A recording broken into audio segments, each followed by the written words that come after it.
ભરૂચ જિલ્લાના વાતાવરણમાં પલટો આવ્યા બાદ હવે જિલ્લામાં ઠંડુગાર બન્યું છે અને ઝરમર વરસાદને વિરામ લેતા આજે વહેલી સવારે ધુમ્મસની ચાદર પથરાઈ હતી। ઝીરો વિઝિબિલિટીના વચ્ચે વાહન ચાલકો વાહન ચલાવવા માટે થંભી ગયા હતા। તેવા શહેરીજનોએ ગરમ કપડાં અને તાપણાનો પણ સહારો લીધો હતો।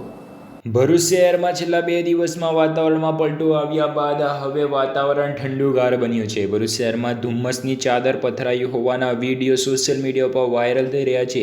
ઘોર ધુમ્મસથી ઝીરો વિઝિબિલિટી જેવો માહોલ સર્જાતા વાહન ચાલકોને વાહન ચલાવવામાં પણ મુશ્કેલી પડી હતી। 3 દિવસથી શહેરભરમાં વરસાદી માહોલ વચ્ચે ધુમ્મસભર્યા વાતાવરણથી ઠંડીનો ચમકારો વધ્યો હતો। લોકોએ ગરમ કાપડ અને તાપણાનો સહારો લેવો પડ્યો હતો। ભરૂચ જિલ્લામાં 3 દિવસથી કમોસમી વરસાદને પગલે શહેરમાં ઠંડીનો ચમકારો જોવા મળી રહ્યો છે। ત્યાં બીજી બાજુ આજરોજ ગાઢ ધુમ્મસ ભર્યા વાતાવરણથી ઠંડીમાં વધારો નોંધાયો છે। શહેરમાં છેલ્લા 2 દિવસથી વાતાવરણમાં પલટો આવ્યો છે, જેમાં વાદળછાયા વાતાવરણ બાદ ઝરમર વરસાદ પડી રહ્યો હતો। જોકે હવે વરસાદે વિરામ લેતા શિયાળાનો ખરું સ્વરૂપ જોવા મળી રહ્યું છે। શહેરમાં ગાઢ ધુમ્મસના કારણે રોડ ઉપર આવતા જતા વાહન ચાલકોને ઝીરો વિઝિબિલિટી હોવાથી રોડ ઉપર સામેથી આવતા વાહનો ન દેખાતા વાહન ચાલકોને પણ વાહન ચલાવવામાં મુશ્કેલી પડી હતી અને થોડા સમય માટે વાહનોને બાજુમાં રાખી દેવાની ફરજ પડી હતી। તાજેતરમાં જ કમોસમી વરસાદના કારણે જિલ્લાભરના ખેડૂતોએ પોતાના પાકને લઈને ચિંતામાં મુકાયા છે। ત્યાં વધુ પડતા ધુમ્મસના કારણે કપાસ અને મગફળી જેવા પાકોને ફરી એકવાર આની અસર થવાની શક્યતા વચ્ચે ખેડૂતોમાં ચિંતામાં વધારો થયો છે। હાલ તો 3 દિવસના વરસાદ બાદ ઠંડીનો પારો વધવા પામ્યો છે, ત્યારે શહેરભરમાં ધુમ્મસભર્યા વાતાવરણ વચ્ચે શહેરીજનોને હિલ સ્ટેશન જેવો અહેસાસ